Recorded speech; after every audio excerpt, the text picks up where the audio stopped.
snow. This place sucks. Alright, so welcome back to Close Enough Garage. As you can see behind me, it's a little bit cold out there. We're not taking any bikes out again today. This is going to be the theme for probably at least a few more months, probably longer. This is Ohio and it stays like this for about half the year.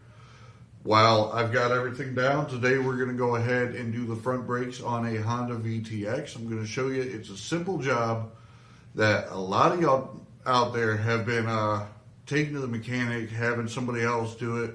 You can do it yourself with the minimum tools in like 5-10 minutes in your own garage. It's easy, and I'm about to show you now. Thanks for tuning in.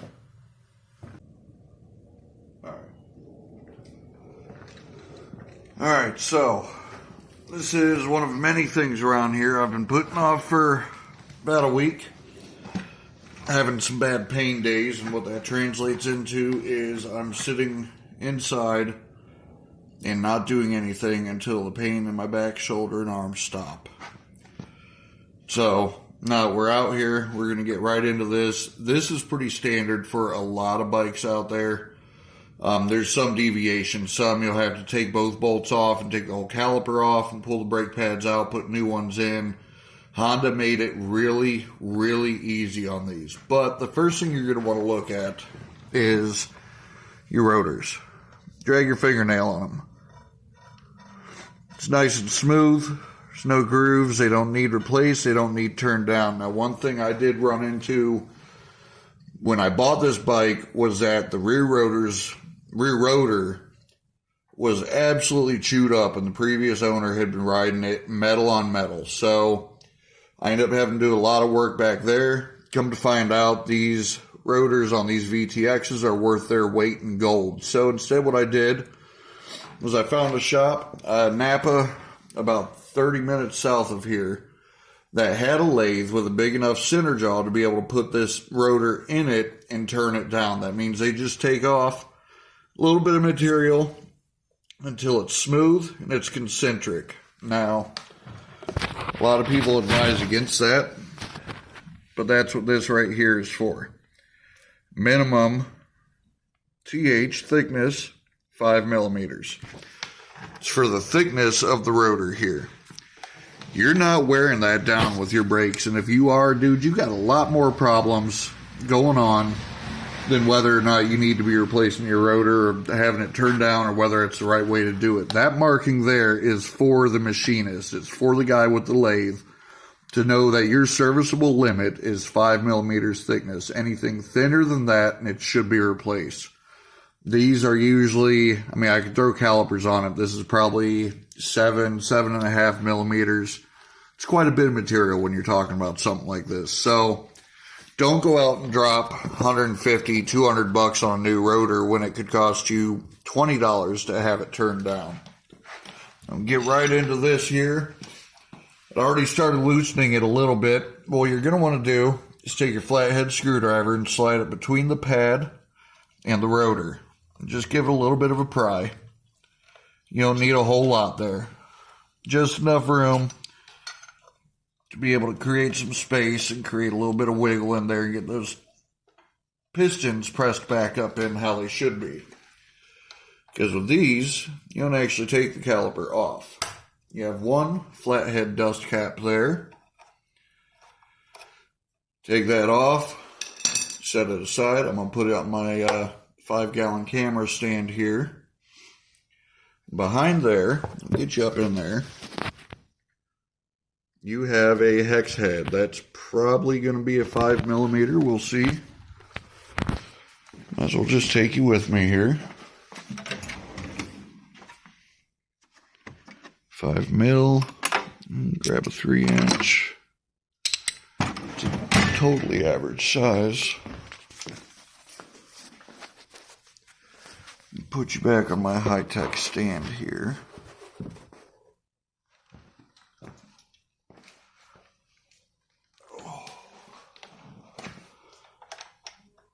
And that's it. That's the right size. So put it in, turn your ratchet to loosen. We'll go ahead and break that free there. It's already very loose.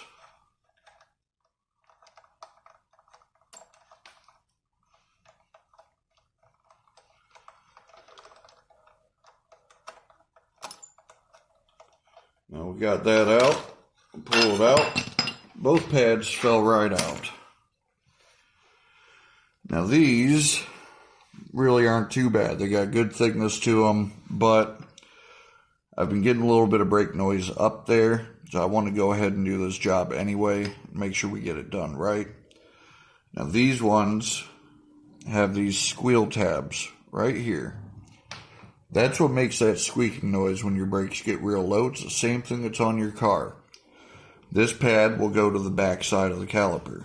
So when you get your new pack open, cheap Chinese Amazon pads, you're going to pay attention to which side those tabs are on it. If they have it, they don't all have them. So it's nice, brand new. That should be the outer. Well, this one's going to be case in point because these cheap pads don't have squeal tabs on them. Alright, so you set them back in. I'll show you. You got these tabs here. So when you slide it up in the caliper, you slide it up, that tab goes into a place in there that holds it, and then this hole will line up with the long hex bolt that we just took out. Do that the same front and back, and you've got new pads in your front brakes. It's that easy. But while we got it out here, take just a little bit of this high temperature grease. You never need a lot when you're greasing anything at all. You just put a film around it. This is what those pads are going to slide on. So you want to make sure it's got a little bit of slip. Thin film, wipe everything else off. Rub the excess on your pant cuff.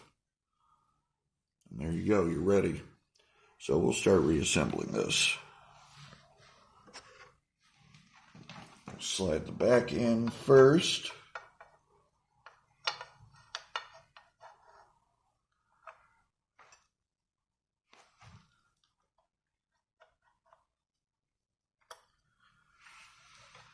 We'll get the front lined up and get that in there. Using back and front, outer, inner, it doesn't matter. It's the same thing. So,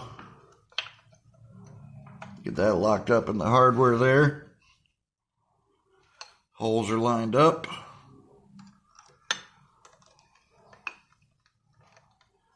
And we'll go ahead and push this right back through.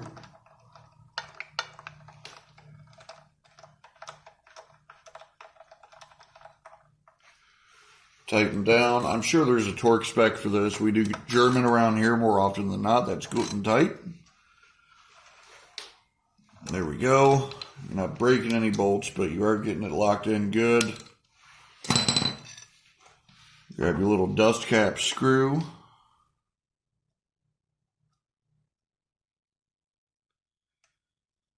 Get that started in there.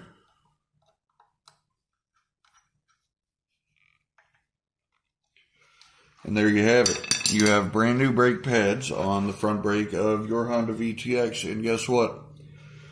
If they're in good shape, the rear brakes are almost the exact same job. You don't even have to take nothing off. You don't have to bleed nothing. Pop open any master cylinder. Relieve pressure, C-clamps, any of that. Honda made it so simple. So the final step, grab your brake handle. Just start giving it a good squeeze. Get it worked in there. Now, you couldn't see it. I wish I thought I had to show you, but I'll just kind of give you an idea. As you're working that brake handle, this caliper is going to start inching its way in a little bit. And that handle will be real soft, and then it's going to get real stiff. We have full brakes there. Have just a hair of play. That's how I like that. And then good firm front brake handle. So, there you go. I want to thank you all for tuning in once again, and go ahead and pander a little bit. Remind you to like, subscribe, share it, tell your friends. Help me get somewhere with this. Show me I'm not wasting my time, because I don't have a lot of time to waste.